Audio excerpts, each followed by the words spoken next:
fazer troca de regime. Porque sempre que eles falam assim, a gente não quer trocar o regime iraniano, mas é exatamente o que eles querem. É sempre o inverso do que está sendo falado, né? Então, a ideia é essa, tirar o Irã, tirar a Rússia para poder partir para a China. E isso tudo que a gente está vendo acontecer já é a preparação desse cenário. É claro que partir para cima da China, o Ocidente partir, isso significa a Terceira Guerra Mundial, literalmente. Talvez seja esse fato, entre outros, que tem levado os bilionários a já fazer os seus bunkers ou querer morar em Marte, né? Porque eles já sabem que está na agenda essa encrenca. Alguns já apontam aí para 2030, 2032. Eu não sei como é que está na agendinha lá do pessoal do Pentágono, mas tá para essa época. Então a galera tá correndo atrás aí do que dá para curtir antes da zebra chegar, né? E do ponto de vista espiritual, como é que tu enxerga esses movimentos? Aí já é bem mais profundo o negócio. Pois é, porque assim... Muito mais interessante, na minha opinião. Eu também acho. A gente tem os principais jogadores do mundo atual. A gente tá falando de Trump, Xi Jinping, Putin... E, sei lá, talvez o Netanyahu e o cara lá, o... Khamenei. Isso. O Khamenei, né?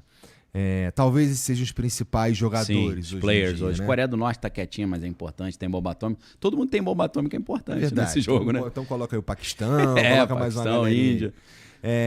Do ponto de vista espiritual, cara, esses também são os principais jogadores? Também. Ou tem uns caras mais nas sombras? Não, sempre tem, claro que tem. Na verdade, o que a gente está vendo, já entrando no misticismo, no esoterismo, é o que na teosofia eles chamavam que era o descortinar da hierarquia.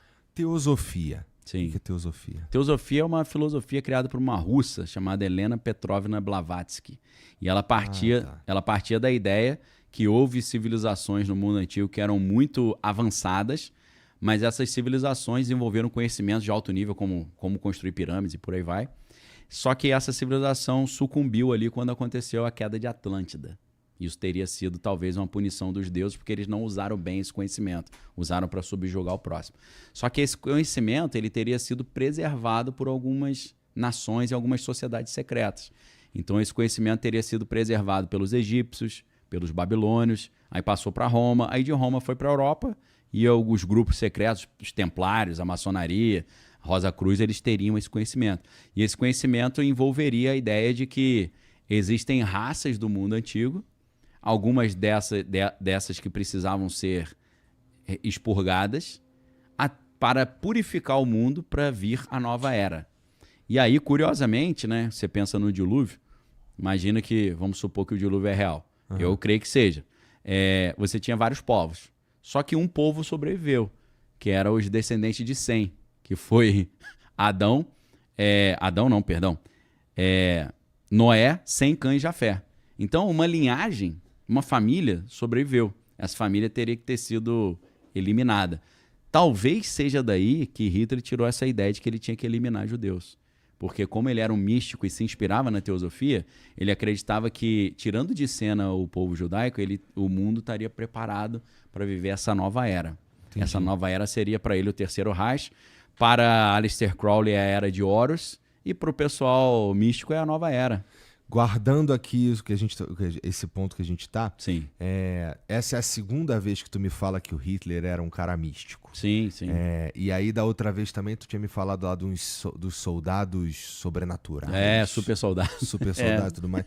Primeiro... Essa história é maneira pra caraca. Da onde que se tira que Hitler gostava desses assuntos místicos? Então, ele tinha envolvimento com a sociedade secreta chamada Thule, Sociedade Thule. E eles estavam procurando um negócio que se chama Vril, que é uma energia espiritual. Eles acreditavam que se eles tivessem posse de determinadas relíquias, eles seriam invencíveis. E sociedade secreta tem muito esse negócio de relíquia, né? Eles gostam dessa questão, porque eles acham que a relíquia expressa uma espécie de poder de espiritual ou um poder de domínio. Se tiver aquela relíquia, você consegue dominar a mente dos outros e tal. Então, isso está num livro muito interessante chamado As Relíquias Sagradas de Hitler, que é do Sidney Kirkpatrick.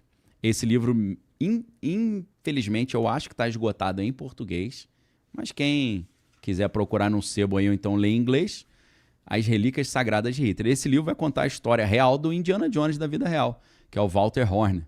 Walter Horn era um alemão que foi para os Estados Unidos, e aí no final da guerra o pessoal descobriu que Hitler tinha no seu bunker vários tesouros que ele roubou, né? E aí o Walter Rönne foi escolhido ali debaixo do comando do general Patton para ele resgatar as relíquias de Hitler. E eles descobriram que dentre essas relíquias estaria até a lança de Longino, a lança que estava no Museu Austríaco, que teria perfurado Jesus. E Hitler acreditava que com de posse dessa lança, assim como a lança furou Jesus, ele ia vencer o mundo cristão ocidental, né, judaico-cristão. Assim, não é só místico, não. É uma parada meio anticristo mesmo. Total. Anticristão, vai. Total, com certeza. A gente não pode esquecer que... Bom, é Hitler, né, cara? Claro que é. Tem um quezinho meio psicopático, tenebroso ali, né? O Hitler se inspira, de certa forma, no Nietzsche, né, o filósofo. E o Nietzsche é aquele cara que falava da morte de Deus, né? Deus morreu, Assim Falou Zaratustra. Mas o Nietzsche falava também... ele tinha uma ideia, né, que ele desenvolve no livro chamado... são vários livros. Vontade e Potência, Além do Bem e do Mal, Genealogia da Moral. Se você reúne esses livros, você vai ver que ele está dizendo o seguinte, que o cristianismo, a visão de mundo cristã, é uma mentalidade de escravo. E eles, naquele momento que Nietzsche está escrevendo, a Alemanha está querendo se consolidar como um país. Não era um país, eram vários povos, várias regiões e tal. Você tinha a Prússia, né? Não tinha o país Alemanha. E o país Alemanha chega muito tarde, né? Se a gente pensa que Portugal e Espanha se unificaram na época da Reconquista, que os árabes dominavam, a gente está falando de países que eram antigos pra caramba. A Alemanha, quando os alemães vieram morar no Brasil, na colonização, e os italianos, não tinha nem Itália nem Alemanha, meu irmão. Foi ter depois, quando eles venceram lá o rei Vítor Emanuel e o Garibaldi, né? Aqui estava tendo a Revolução Farroupilha, né? E o Garibaldi estava envolvido nessa história e não tinha nem Itália ainda. Então a Alemanha, ela tentou arrumar uma força nacional para unificar o país. Uhum. E aí vem o Otto von Bismarck e tal. Então eles falavam muito nessa época do Nietzsche sobre nós somos fortes, nós somos descendentes dos antigos teutônicos, dos antigos visigodos e tal. Então tinha esse negócio da força. E o Nietzsche via o cristianismo como um empecilho para isso. Porque, a Alemanha é cristã, ele não tem a mentalidade de força, de subjugar, de poder à força, né? Subjugar ao fraco. Então ele fala, cara, isso aqui é uma pedra no sapato, vamos deletar esse negócio de cristianismo. E aí ele diz que um homem viria e ele seria o cara que estaria acima da moralidade cristã. Ele ia fazer o que fosse necessário para trazer essa força. Ele chama essa figura de super-homem, que na verdade a tradução que eu acho mais interessante é o além-homem. E esse além-homem ele não estaria limitado pela cultura cristã e ele seria o cara super poderoso que ia unificar a Alemanha. Só que ele chama no primeiro momento de super-homem, mas depois ele escreve um livro chamado O Anticristo. E ele chama esse cara de Anticristo. E ele diz que esse super-homem ele não apenas iria além da moralidade judaico-cristã, ele também ia transcender a ideia de humano. Ele fala coisas que parece assim que já até transhumanismo, isso que a gente vê hoje, fusão do homem com a máquina, parece que está dentro. Tem um outro livro muito legal que é um livro do Gilles Deleuze, sobre o Michel Foucault. Porque o Michel Foucault estudou muito esse conceito do Nietzsche, né? O nome do livro é Foucault. E nesse livro, acho que o último capítulo chama Sobre a Morte do Homem e o Super-Homem. Cara, ele faz uma análise dessa ideia do Nietzsche, da ideia do super-homem, do além-homem, muito interessante. Foucault? Não, o nome do livro é Foucault. E quem que escreveu? É Deleuze. Escreve Deleuze, com Z. D-E-L-E-L-E-U-Z-E. Deleuze. É Gilles Deleuze, né, que fala. Então, é um livro legal pra caramba, pra galera entender um pouco isso, né? Então, assim, se Hitler se inspira em Nietzsche, ele tem um pouco esse negócio do eu sou o super-homem. Ele se via como super-homem. Na verdade, o que é muito interessante, já outra dica para quem gosta dessas conversas, quando Dostoiévski escreve Crime e Castigo, ele está refletindo sobre essa ideia. Porque Napoleão é uma espécie de super-homem também. Que o cara chegou e falou, meu irmão, eu vou fazer as coisas do meu jeito e acabou. Uhum. Então ele domina a Europa inteira, monta um império. Então Napoleão é um símbolo desse super-homem também. Só que aí o Dostoiévski, no Crime e Castigo, ele vai falar sobre a história de um cara chamado Raskolnikov, que é o sobrenome, né? O nome dele é Rodion Romanovich Raskolnikov, né? Eu gosto pra caramba, eu lembro dos nomes. E esse cara, ele era um estudante que estava passando perrengue para pagar a faculdade de Direito, se eu não estou enganado, e aí a irmã dele ia casar com um cara nojento só porque o cara tinha dinheiro, e ele falou, pô, cara, eu tô precisando de dinheiro e tal. E aí tem uma agiota lá na cidade que empresta dinheiro para todo mundo. Ele fala, pô, vou matar essa agiota, eu vou roubar o dinheiro. Só que aí, meu irmão, o título do livro já é um spoiler, né? O plano vai dar uma zebra nesse plano. Então, esse cara, quando ele fala, não, eu vou matar a agiota, eu quero o poder, eu quero a força, você vê que o Dostoiévski tá mostrando a filosofia do super-homem. Eu tô acima do bem e do mal. Só que o livro é uma crítica a isso, porque o cara fez isso achando que ele era o bonzão e se ferrou. Tomou bonito. Então, assim, com certeza tem um quê de anticristo no Hitler, porque ele se inspira nessas ideias de poder, a força, morte aos fracos, né? Vontade de potência, acima do bem e do mal. Eu sou o cara, eu posso, eu domino, eu subjugo. E o Nietzsche era um cara que gostava disso, da força, mas era um cara doente, né? Tava sempre quebrado, né? Então acho que era um sonho da vida dele, né? E aí o Hitler, então, tá bom. Aí o Hitler, ele teoricamente, ele participava manjava do Paranauê. E participava da Thule. Sociedade Thule. Provavelmente tinha algumas relíquias ali, porque, que nem você falou, eu não lembro o nome do que você falou. A lança de Longino. Mas teve um cara que foi lá. O Walter Horn, que foi. Só que o cara chegou lá onde tava o bunker com as relíquias, não tava lá, meu irmão, o nego levou. Ou não estavam lá pra valer, né? Dizem que levaram pra Argentina, eles esconderam em algum outro lugar. A gente não sabe onde tá. Fortunas, né? Os caras não brincavam de serviço, né? Os caras tinham plano B, C, D, E. Tanto que eles perderam a guerra, mas a elite foi toda trabalhar nos Estados Unidos, né? Teve uns que vieram pro Brasil. Também. Veio o Stangl pro Brasil, que era o comandante de Majdanek. Não, ele era o comandante de Treblinka. Sim. Vou indicar um outro livro sensacional sobre esse pessoal alemão que veio pro Brasil. Baviera Tropical. Sensacional o livro. Vai mostrar como é que a gente virou destino desses malucos aí. Muitos foram pra Argentina, porque nessa época a Argentina era tipo uma potência, né, cara?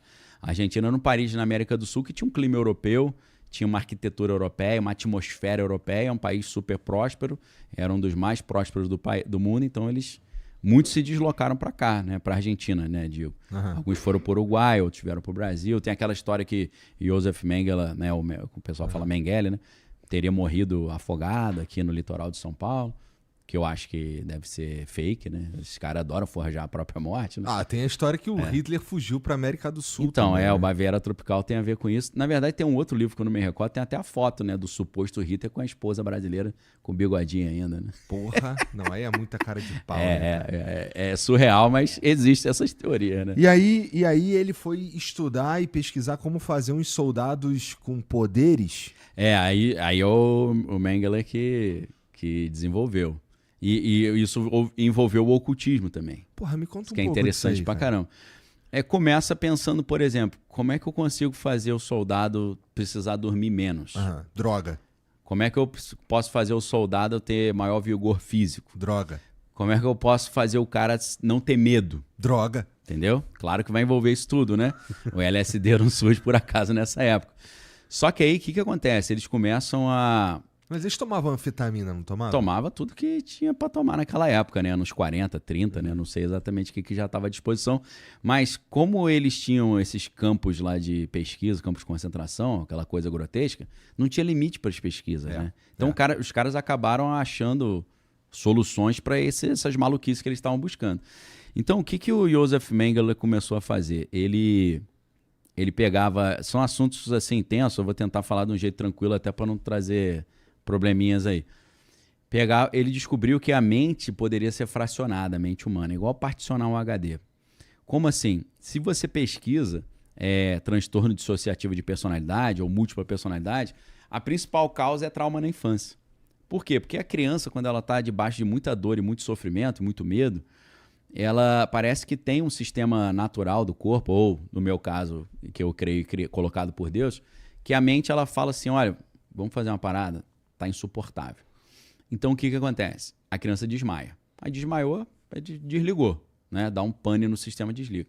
Só que eles descobriram que quando não desmaiava, fracionava a personalidade. É como se o cérebro dissesse para a pessoa o seguinte, ó, você não é Daniel, você não tá aqui sendo espancado. Seu nome é João, você tá numa praia, correndo na praia jogando futebol. Então isso é meio, parece que é um sistema de proteção da mente. Só que o que eles faziam para a criança não desmaiar? Aí tinha uma substância. Só que eles davam essa substância para não desmaiar e davam uma outra substância, que é o LSD, para aumentar a dor. E aí eles amassava as crianças. Aí, ou sem poder desmaiar, ou a maioria morria, alguns particionavam. Nisso, eles estavam desenvolvendo a ideia de criar o assassino perfeito, que é o assassino que não sabe que é o assassino. Imagina um assassino ser pego e você falar, quem que te mandou fazer isso? Eu não sei. Aí os caras torturam ele, faz tudo e fala, eu não sei, pô. Porque ele fez isso numa outra personalidade. Então isso é uma coisa que começa a se popularizar depois, essa técnica na Guerra da Coreia, que foi a guerra que aconteceu depois da Segunda Guerra Mundial, como que eles chamam a Guerra da Manchúria, que é o Manchurian Candidate, que é o candidato manchuriano. Tem um filme muito interessante, antigão, que é com o Frank Sinatra fazendo o protagonista, né, que é o Manchurian Candidate, e fizeram uma refilmagem, muitos anos atrás, com o Denzel Washington, chamado Sob o Domínio do Mal, que em português, em inglês, acho que também é Manchurian Candidate. E a história é incrível, muito interessante, vai falar um pouco sobre essas técnicas, né? Só que aí, o que acontecia? Esse pessoal percebeu que se você, além de fazer essa partição da consciência do cara, você jogasse alguns espíritos para dentro do cara para ele ficar mais forte, o negócio ficava melhor ainda. Então, estamos falando mesmo de ritual. Ritual. Esses caras eram ocultistas, pô.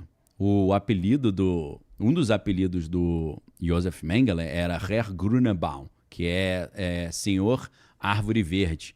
Por que Árvore Verde? Por causa da árvore da vida da Kabbalah. Porque ele usava a Kabbalah para fazer essas estruturas, né? Kabbalah que é da cultura judaica. Então, a Kabbalah tem a Kabbalah normal e tem a Kabbalah Clifot. A Clifot é ela como se fosse invertida assim, usada para o mal mesmo, entendeu?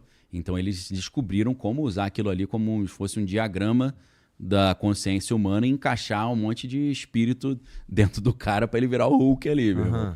Então, isso é muito interessante porque eu já vi, por exemplo, relatos de pessoas assim de cultos mais tradicionais, o cara falando que, poxa, ele incorporava uma entidade chamada Pai Joaquim da Angola. Ele falou, meu irmão, quando eu incorporava esse cara, eu batia em 13 pessoas sozinho, maluco.